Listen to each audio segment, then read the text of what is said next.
Carl Jung discovered that spiritual awakening doesn't energize you, it empties you.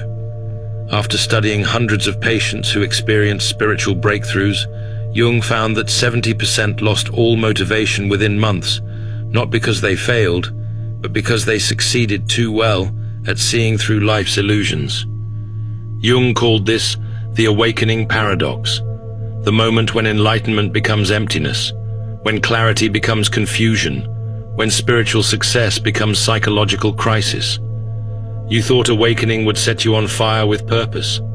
Instead, it extinguished every flame that used to drive you.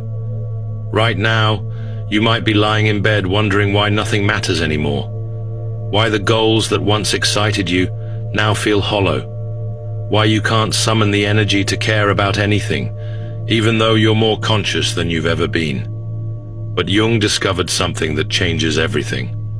This emptiness isn't a spiritual failure. It's a psychological necessity. And there's a specific process for transforming this void into the deepest source of authentic motivation you've ever experienced. Here's what's at stake.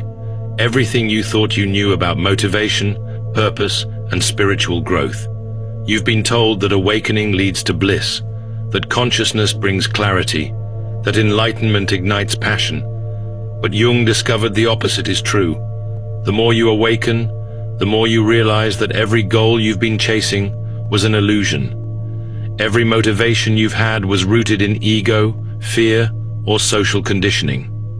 Every dream you've pursued was someone else's definition of success projected onto your life.